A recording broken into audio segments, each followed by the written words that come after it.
रहीम। आज हम डिस्कस करेंगे जी FIFO एंड एफको method in perpetual system inventory के अंदर। ये अगला टॉपिक है हमारा। आपके सामने एग्जांपल दी हुई है, एग्जांपल को सॉल्व करेंगे तो आपको इस टॉपिक समझ आएगा। बेसिकली FIFO सिस्टम जो होता है वो क्या होता है, first in first out. FIFO का मतलब है फर्स्ट इन फर्स्ट आउट, मतलब जो यूनिट आपने पहले परचेज किया है, units purchased first will be sold first.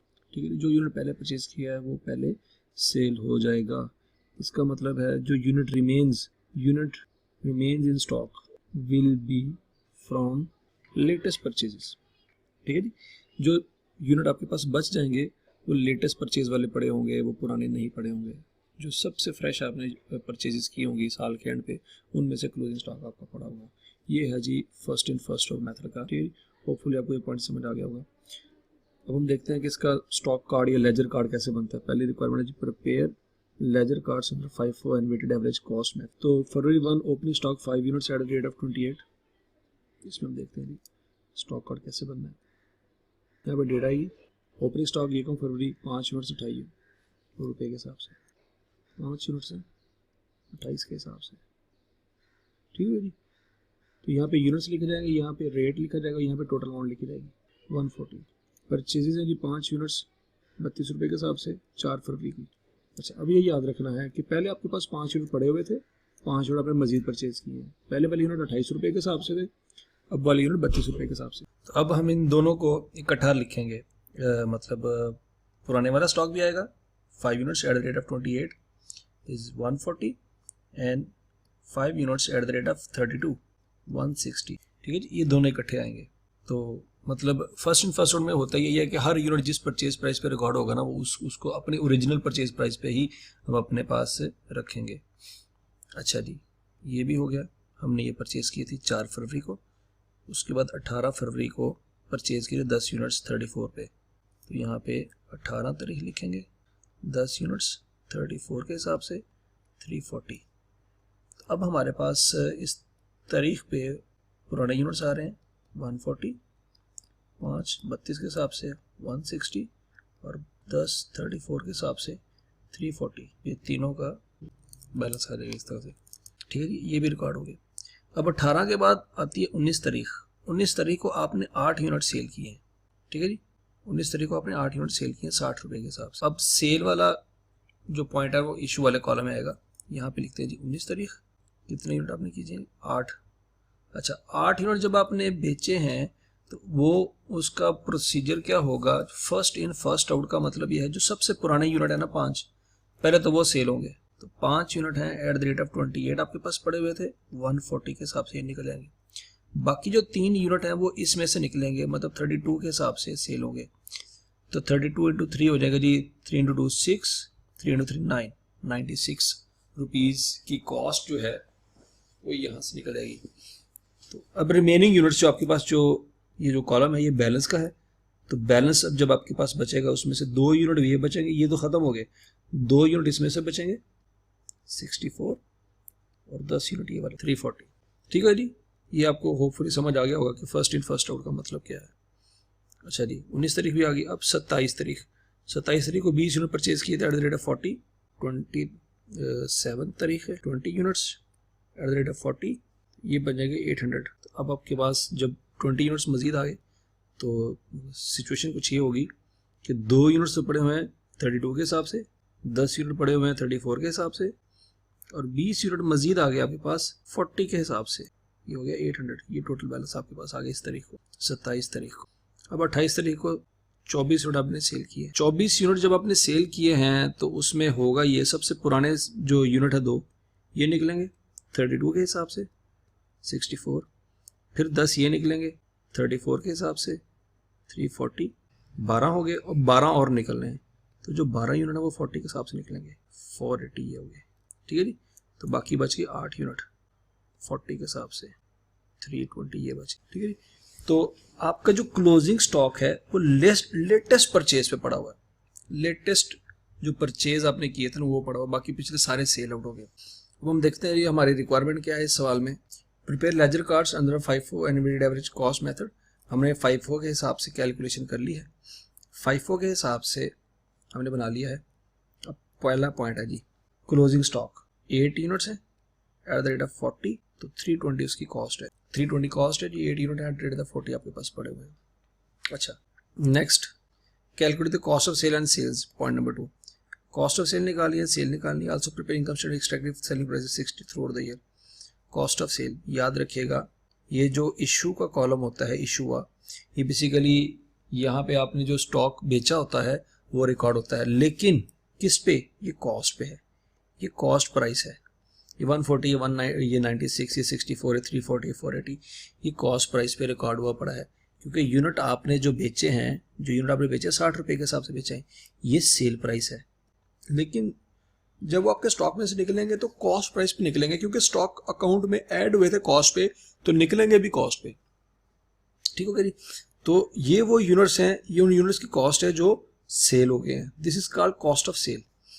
1 2 3 4 5, इन पांचों को जमा करेंगे तो आपके पास कॉस्ट ऑफ सेल आ जाएगी। हम इन पांचों को जमा करते हैं जी, 140 plus 96 plus 64 plus 340 plus 480, 1120, cost of sale है जी 1120। अच्छा, कॉस्ट ऑफ सेल निकालने का एक और तरीका भी होता है, कॉस्ट ऑफ सेल निकालने का एक फार्मूला जो है वो याद रखेगा, cost of goods sold opening stock plus purchases minus closing stock.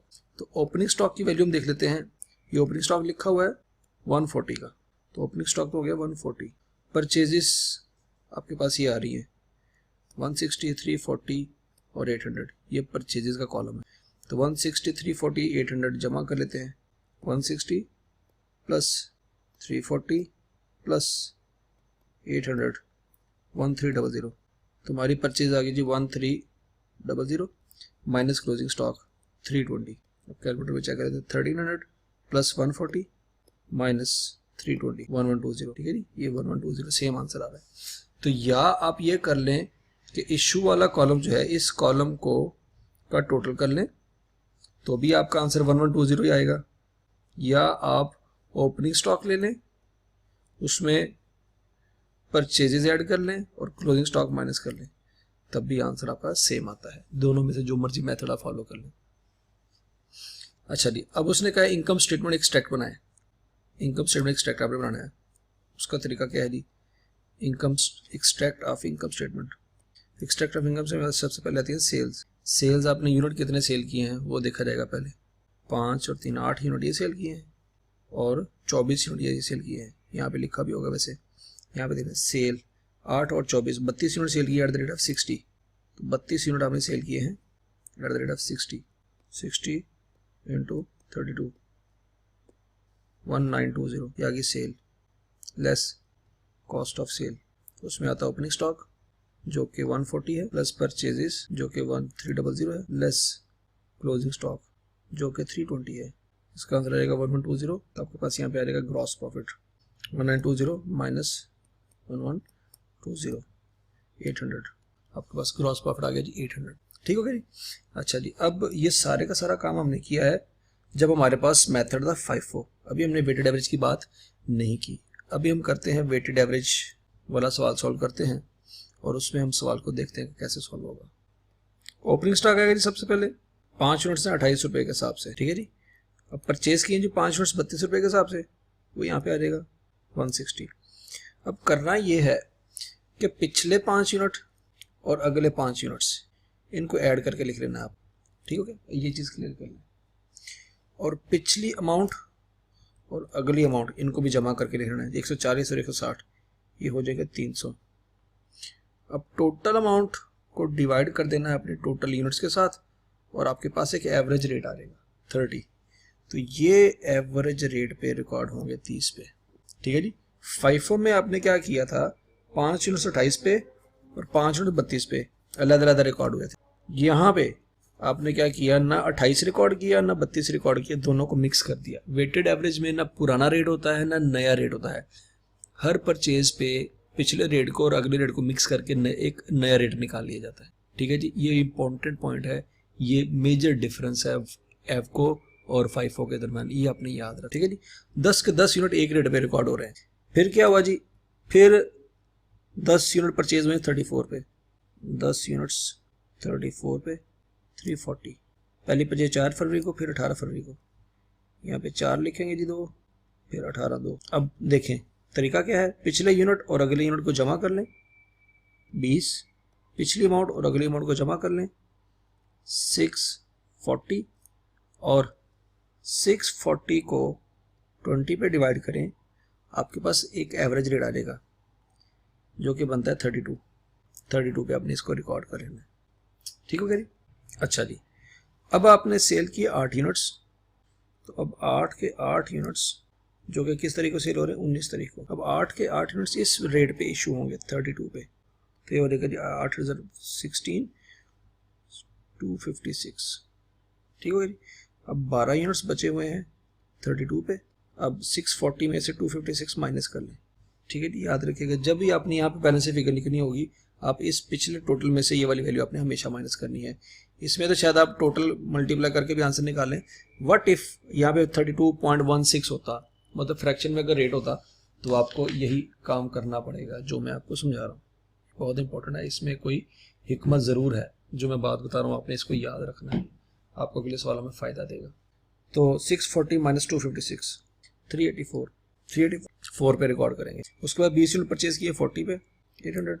अच्छा, अब क्या करना है, 12 यूनिट और 20 यूनिट टोटल हो जाएंगे 32 यूनिट, और 384 और 800 1184। ठीक है जी, रेट निकाल लेते हैं हम, 1184 डिवाइडेड बाई 32 37 आपका रेट निकलेगा। आगे आपने पीछे 24 यूनिट, तो 24 यूनिट 37 के रेट पे इशू होंगे, तो 24 को मल्टीप्लाई करेंगे 37 के साथ, 888 इस रेट पे निकलेंगे। जो 32 में से 24 निकल गए तो पीछे बचे 8 37 के हिसाब से, लेकिन तरीका हमारा वही होगा क्या, 1184 में से 888 माइनस करें 296। ये आपका क्लोजिंग बैलेंस है। ये कब हो रहे हैं जी, 28 तारीख, ये 27 को है और ये 28 को है। अब यहाँ पे closing stock 8 units at the rate 37, amount हो जाएगी 296 रुपीज़। ये कॉस्ट है जी आपकी इन्वेंट्री की। अच्छा जी, अब निकालने जी cost of sale. Cost of sale निकालने का तरीका मैंने आपको क्या बताया, इशू वाली वैल्यूज़ को टोटल कर लें बस। तो 256 प्लस 888 1144, या कॉस्ट ऑफ सेल का मैंने फार्मूला आपको बताया, opening stock plus purchases minus closing stock. तो ओपनिंग स्टॉक की वैल्यू आपके सामने ये लिखी हुई है 140 प्लस परचेजेस की फिगर आपके सामने लिखी है 160 प्लस 340 प्लस 800, इसको टोटल कर लेते हैं जी। 160 plus 340 plus 800 1300 minus closing stock 296 plus 140 minus 296 1144, तो ये सेम फिगर आ रही है। ठीक हो गया जी। अब है जी एक्सट्रैक्ट्स ऑफ इनकम स्टेटमेंट। सबसे पहले रिकॉर्ड होंगी जी सेल्स। सेल्स में हम देखेंगे कितने यूनिट सेल हुए हैं जी, 8 और 24, 32 यूनिट सेल हुए थे 60 रुपये के हिसाब से। 60 रुपये कहाँ लिखा हुआ जी, ये देखें 60 रुपये लिखा हुआ आपके सामने। तो 32 ज़रब 60 1920 लेस कॉस्ट ऑफ सेल जिसमें ओपनिंग स्टॉक आ जाएगा 140 का, परचेजेज आ जाएंगी 1300 की, लेस क्लोजिंग स्टॉक आ जाएगा 296 का। तो ये 1144 टोटल करेंगे तो हमारे पास ग्रॉस प्रॉफिट आ जाएगा माइनस 1144 776। ठीक है जी, तो ये हमारे पास ग्रॉस प्रॉफिट आ गया। अब आप देखिए ज़रा इनको कंपैरिजन करते हैं। हमारे पास वेटेड एवरेज का क्लोजिंग स्टॉक आ रहा है 296 का, जबकि FIFO मेथड में हमारा क्लोजिंग स्टॉक की वैल्यू आ रही थी 320। अच्छा, अब कंपैरिजन करते हैं। ठीक है जी, कंपैरिजन में आप FIFO और NAV इन इन्फ्लेटरी इकोनॉमी, मतलब जब आपकी इकोनॉमी में प्राइसेस बढ़ रही हो, हर अगली परचेज महंगी होती जा रही है, तो उस सूरत में आपने याद रखना है कंसेप्ट। ये बहुत इंपॉर्टेंट है, ICAP एग्जामिनर इसको कई दफ़ा टेस्ट भी कर चुका है, आपने याद रखना है जी इसको। जो कंपैरिजन मैं आपको देने जा रहा हूँ ये बहुत इंपॉर्टेंट है। अच्छा जी, अब हम देखते हैं जी क्लोजिंग स्टॉक की वैल्यू। FIFO मेथड में क्लोजिंग स्टॉक की वैल्यू थी 320, एफको मेथड में क्लोजिंग स्टॉक की वैल्यू है जी 296। इसका मतलब ये हुआ FIFO में क्लोजिंग स्टॉक की वैल्यू ज़्यादा है और एफको में क्लोजिंग स्टॉक की वैल्यू कम है। ठीक है जी, तो राइजिंग इकोनॉमी में जब चीज़ें हर अगली परचेज महंगी होती जा रही होगी, तो FIFO चूँकि लेटेस्ट प्राइसेस पे रिकॉर्ड हो रहा है, तो लिहाजा सबसे महंगी चीज़ें आपके पास क्लोजिंग स्टॉक में पड़ी होंगी, तो उस वक्त FIFO के क्लोजिंग स्टॉक की वैल्यू ज़्यादा शो होगी और एफको के क्लोजिंग स्टॉक की वैल्यू कम शो होगी, क्योंकि एफको में पिछली पुरानी और नई चीज़ें मिक्स हुई पड़ी हैं। Cost of good sold, cost of sale की बात करते हैं तो कॉस्ट ऑफ सेल हमारे पास FIFO मेथड में आ रही थी 1120 और यहाँ पे हमारे पास एफको में शो हो रही 1140।